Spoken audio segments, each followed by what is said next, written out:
All right, so welcome to this Converting Ads Advertising Foundations video.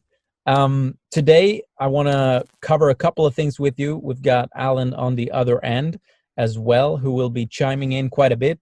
Let me kind of run through today's agenda, and then we'll hear from Alan. So a couple of things we want to discuss today. Number one is, what is advertising and what is it not? We want to talk about how to succeed with advertising.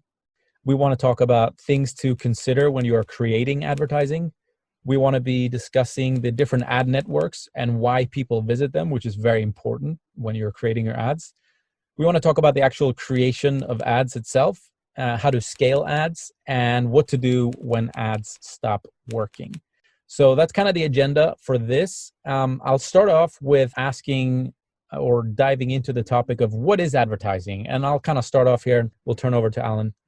So the way that I think about it is marketing is about creating the opportunity for a sale, and advertising is effectively paid marketing. Okay, so marketing is about getting people to find out about you, find out about your offer, and then advertising is sort of a subset or a subcategory of marketing, and it's paid for, right? So it's not doing, a blog post that ranks on Google where people click on it and they get to your site for free.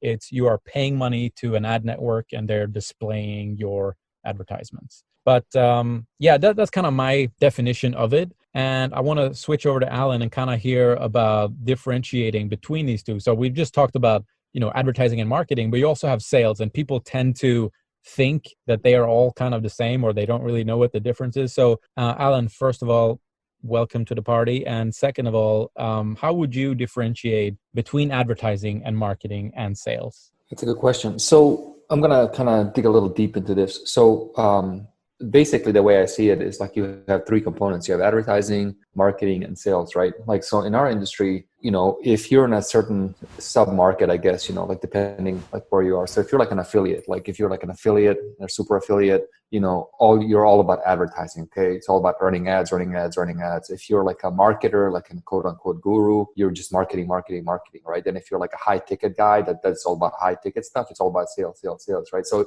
each person thinks that one is like end all be all, but you really need all three to work, right? And so the way it works is like advertising goes out there into the world, advertises the products and services to people, so you can kind of like connect more people into your marketing, right? Then once they come into your marketing adds like a geometric shape to everything you're doing. It allows people to see what you're about from different perspectives, right? So you can communicate content to them through Instagram, YouTube, Facebook posts, Facebook groups, SMS messages. You can do email follow-up, you can do all sorts of stuff through marketing, product placement, reviews, testimonials, etc. Lets people see what it's about. And then what comes out of that is the sale, right? And they ultimately buy it for one reason or another, right? So advertising gets people in, marketing is the thing that kind of creates more awareness about the product and service you're doing, and then sales is the one that generates the transaction, right? Yep. And you've also talked about salesmanship multiplied. What's the backstory behind that?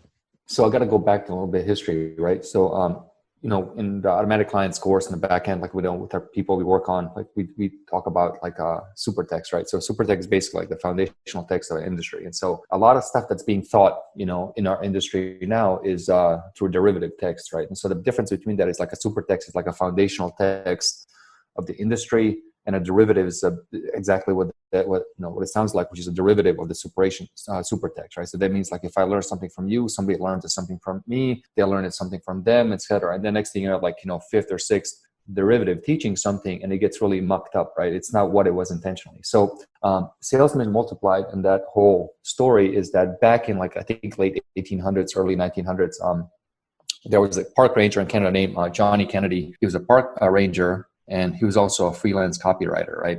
And at the time, there was an agency in New York called Lord and Thomas, and I think it's still in business. It's the oldest, longest running ad agency in the world, right? Lord and Thomas, and there was a junior executive there by the name Albert Lester, and he.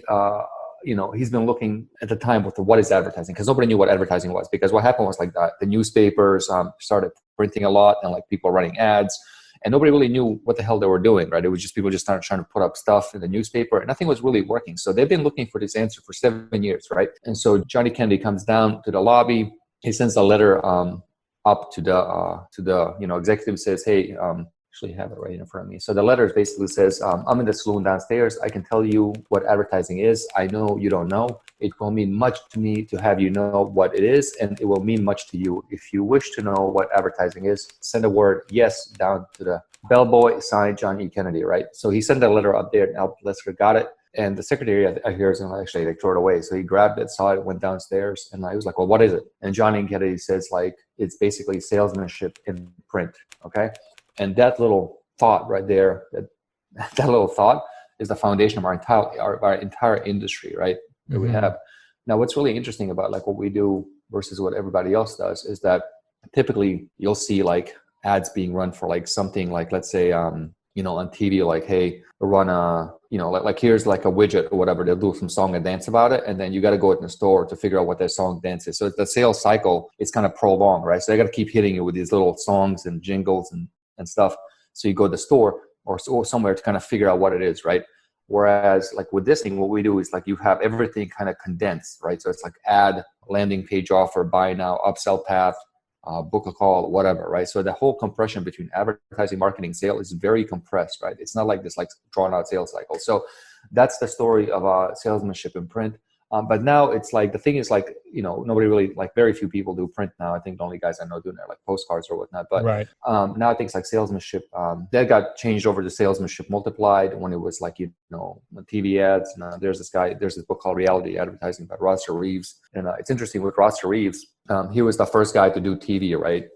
And he wrote a book called Reality Advertising. So if you read that book, it's an interesting parallel because of the rise of YouTube ads. You can kind of see the parallels how they do it. So they went from running these like mega long sales letters to sell product to these like short, like, brand awareness things. And like, if you look at like, I think companies like Palmolive, like all these like, iconic American companies, they're all built on this whole idea of salesmanship multiplied, right? Like all of them. And they all went to, once they got big enough, they all went to this like branded thing, through Roster Reeves' agency, Reality Advertising. That book talks about how they did it. And then he changed it to basically salesmanship multiplied, because now it wasn't just print because you were running on TV, right? And so our term that we're using here is like salesmanship in media, right? So salesmanship multiplied in media. And that's essentially what it is. Yeah. Yeah. So there's two sort of definitions for you, or ways to think about it. One is that advertising is basically paid marketing, creating the opportunity for a sale through paid means. And the other one is salesmanship multiplied / in media. Okay. Really cool. I want to add one more thing to the salesmanship multiplied before we continue. So one thing it's really important. It's about controlling your customer or client acquisition, right? Mm-hmm. So I think the biggest thing right now we have is like this whole like, like 10, 15 years ago, like when I first started doing this, like, you didn't have people from like, say like, Africa, Eastern Europe, South America, Mexico, China, like things like that, Indonesia, Thailand competing with you, right? So now like the competition is going up and up, right? So you have like hundreds of millions of people like being really tuned in to what's going on, right? So they're competing with you. And so you can no longer just put up something, just hope for somebody to stumble through a blog or something to buy it. So you really have to control your customer / client acquisition. And to us, I think that's what really advertising is basically allowing us to control our customer client acquisition. All right, there you have it. That's the end of the What is Advertising video. Next up is what advertising is not. See you in the next video.